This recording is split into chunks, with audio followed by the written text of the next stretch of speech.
भैया एक तो शराब वैसे ही सेहत के लिए खराब होती है, उस पर से अगर उसमें भी झोल और मिलावट मिल जाए तो पीने वाले बेचारे ग्लास पकड़कर कहां जाए। बात तो पते की है। एक तो पैग वैसे ही सेहत का दुश्मन है और ऊपर से हमारी आपकी पसंदीदा कंपनीज उसमें फ्लेवर और उम्र यानी एजिंग का ऐसा चक्कर चला रही थी कि सरकार को बीच में आना ही पड़ा।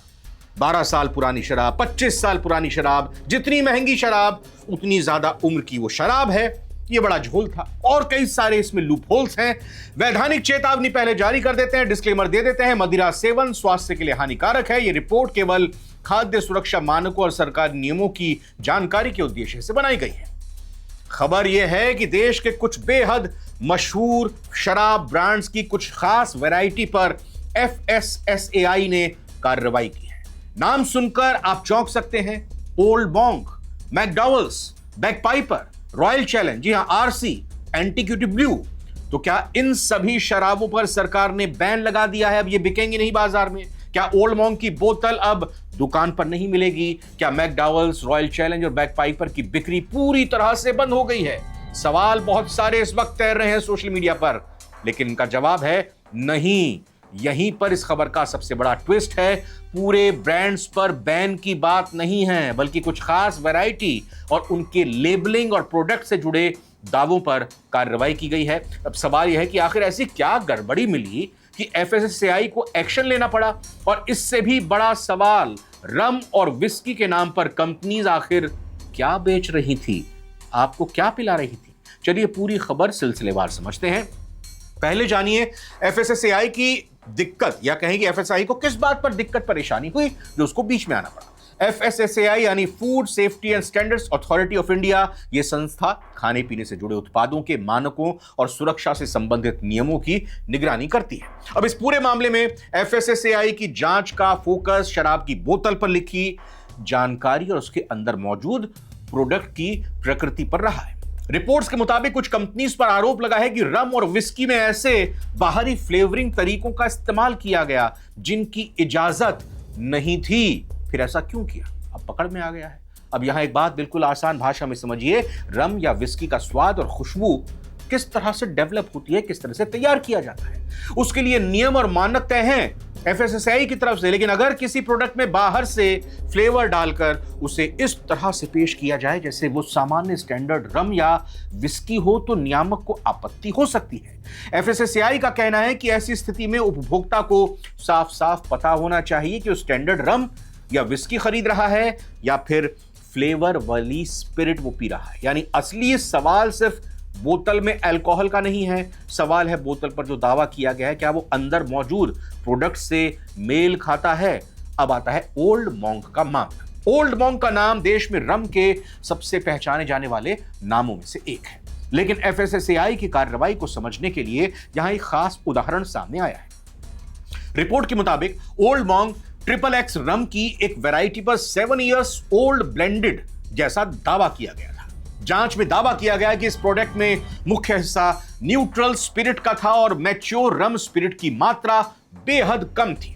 रिपोर्ट में मात्रा केवल 5% से भी कम बताई गई है। अब यहीं से एज क्लेम का सवाल पैदा होता है। अगर किसी शराब को 7 साल पुरानी या किसी खास उम्र की ब्लेंडेड स्पिरिट बताया जा रहा है, तो नियमों के मुताबिक उम्र का दावा मिश्रण में मौजूद सबसे कम उम्र वाली स्पिरिट के आधार पर होना चाहिए। यानी सिर्फ बोतल पर बड़ी संख्या में लिख देने से कि शराब 7 साल पुरानी नहीं हो जाती है। ऐसा अगर लिख दे तो ऐसा नहीं होता है। और इसी तरह के दावे को लेकर नियामक ने आपत्ति जताई है कि भाई झूठा मत बताओ ग्राहकों को। लेकिन कहानी सिर्फ ओल्ड मॉन्क तक सीमित नहीं है। अब आते हैं मैकडॉवेल्स पर।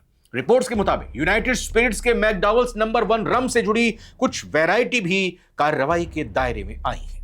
इसके साथ ही एंटीक्यूटी ब्लू विस्की और रॉयल चैलेंज विस्की के कुछ प्रोडक्ट भी रिपोर्ट में शामिल हैं। यानी जिन नामों को लोग बरसों से जानते हैं, उन्हीं के कुछ खास प्रोडक्ट अब रेगुलेटरी स्क्रूटनी में आ गए हैं।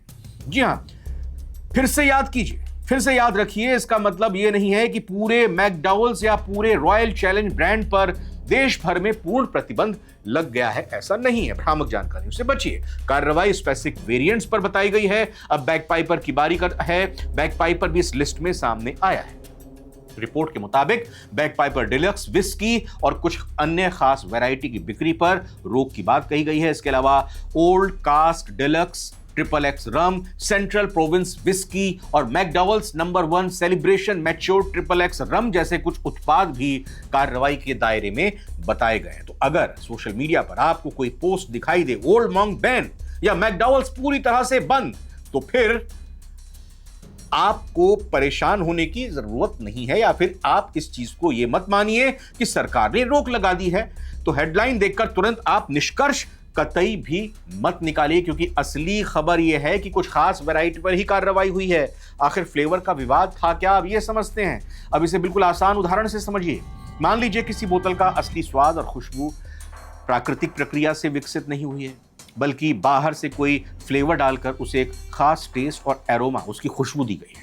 तो सवाल उठेगा कि उस प्रोडक्ट को ग्राहक के सामने किस नाम से बेचा जाना चाहिए। एफएसएसएआई की आपत्ति यही बताई जा रही है कि अगर कोई प्रोडक्ट मुख्य रूप से न्यूट्रल अल्कोहल या न्यूट्रल स्पिरिट पर आधारित है और उसमें बाहर से फ्लेवरिंग की गई है, तो उसे उसी हिसाब से लेबल किया जाना चाहिए, ना कि भ्रामक तरीके से। यानी ग्राहक को पता होना चाहिए कि वो क्या खरीद रहा है। रम के नाम पर रम फ्लेवर्ड स्पिरिट है या वास्तव में मानक के मुताबिक रम, ये जानकारी छिपनी नहीं चाहिए, सामने आनी चाहिए। और यहीं पर कंज्यूमर प्रोटेक्शन का मुद्दा आता है। मिलावट और गलत लेबलिंग में जरा फर्क समझिए। यहां एक जरूरी बात यह है कि खबर को सिर्फ शराब में मिलावट पकड़ी गई कह देना पूरी तरह से सटीक नहीं होगा। रिपोर्ट्स में मुख्य आरोप अनाधिकृत फ्लेवरिंग और मिसलीडिंग लेबलिंग यानी भ्रामक लेबलिंग और दावों से जुड़े हैं। इसीलिए इसे सीधे जहरीला शराब या नकली शराब का मामला समझना भी सही नहीं होगा। एफएसएसएआई की चिंता यह है कि प्रोडक्ट को जिस कैटेगरी या क्लेम के साथ बेचा जा रहा है वो निर्धारित स्टैंडर्ड्स के मुताबिक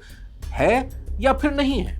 अब कंपनियों पर इसका क्या असर होगा? अगर किसी प्रोडक्ट पर नियामक आपत्ति दर्ज करता है तो कंपनी को अपने प्रोडक्ट फॉर्मुलेशन, लेबलिंग या मार्केटिंग क्लेम्स में बदलाव करना पड़ सकता है, क्योंकि आज के दौर में ग्राहक सिर्फ बोतल का नाम नहीं देखता, वो ये देखता है शराब कितनी पुरानी है, कैसे बनी है, फ्लेवर क्या है, किस कैटेगरी की है। और अगर इन सवालों के जवाब बोतल पर गलत या भ्रमित करने वाले हों तो रेगुलेटरी एक्शन हो सकता है। और यही वजह है कि मामला शराब कंपनियों के लिए भी एक बड़ा मैसेज है। और अब सबसे बड़ा सवाल कि आपकी पसंदीदा ओल्ड मॉन्क या बैकपाइपर बंद हो जाएगी? तो साफ साफ सुन लीजिए, नहीं, इस खबर का मतलब ये कतई नहीं है ओल्ड मॉन्क, मैकडॉवल्स, बैकपाइपर या रॉयल चैलेंज का पूरा ब्रांड देश भर में बंद हो गया, ये मतलब नहीं है। रिपोर्ट्स में कुछ स्पेसिफिक वेरिएंट्स पर रोक की बात है, यानी कार्रवाई का दायरा प्रोडक्ट स्पेसिफिक है। और यही वो बात है जो सोशल मीडिया की सनसनीखेज हेडलाइंस में अक्सर छूट जाती है, उसको छिपाया जाता है। सरकार का असली फोकस क्या है? फोकस ये है सरकार का कि ग्राहक को जो प्रोडक्ट दिए जा रहे हैं उसकी सही जानकारी मिले। अगर कोई चीज़ फ्लेवर्ड स्पिरिट है तो उसकी पहचान वैसी ही हो। अगर कोई उम्र का दावा किया जा रहा है तो उसके पीछे सही आधार हो।